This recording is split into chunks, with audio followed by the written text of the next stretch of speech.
The other thing is you find at Howard, there were professors that you could tell were there strictly because they wanted to teach the specific demographic of student. And because of that, failure wasn't an option. So, for example, if you don't read for a class here, they might give you a bad grade. Yeah. If you don't read for a class there were times when we've gotten cursed out and kicked out of class. That was like so they said, don't come back until you read. So it was basically tough love. Right. It was tough love. And it was, Would you say the particular strict discipline in those classes shaped your work ethic?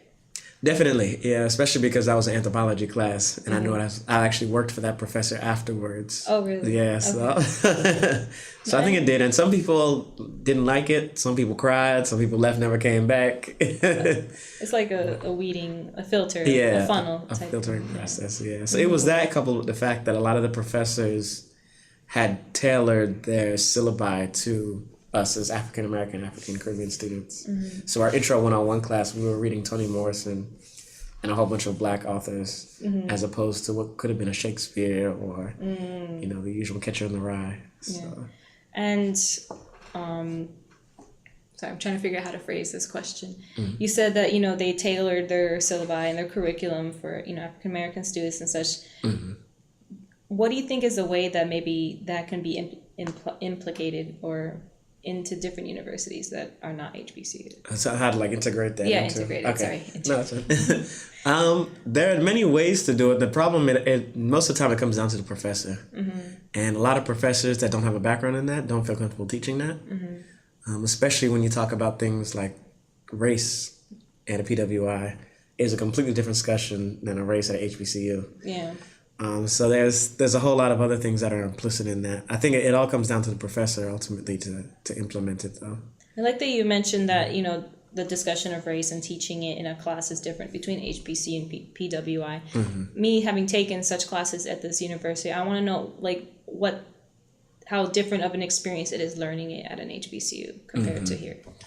The best way I can explain it is there's a lot of assumptions that I take for granted being at an HBCU that allow the conversation to move forward quicker, I think, than here. So we don't have to have a preliminary discussion about racism and what it looks like. Because all you have to say is, raise your hand. Has anybody experienced any racism? Yes. Okay, that's a version of structural racism. That's intent racism. Okay, and then we move forward with, all right, how do we combat that? Or, what allows that to proliferate? That'll be the discussion. If we try to have that same discussion at UF, a lot of times you'll have a student that'll say, well, I don't think that really counts, or that's never happened to me, so I don't think that exists, or what about X, Y, and Z? So it can take longer to have those discussions come to light. Yeah. You've just listened to an audio clip from the Samuel Proctor Oral History Program's diverse collection of oral history interviews as part of our 50 Years, 50 Faces fundraising campaign. In the last 50 years since the program's founding in 1967, SPOHP has collected over 7,000 interviews, as well as provided equitable fieldwork opportunities for students. To support our program's mission to document the voices of people from all walks of life, visit our donation page through the link in the description, or visit our website at oral.history.ufl.edu. That's oral.history.ufl.edu. SPOHP. One community, many voices.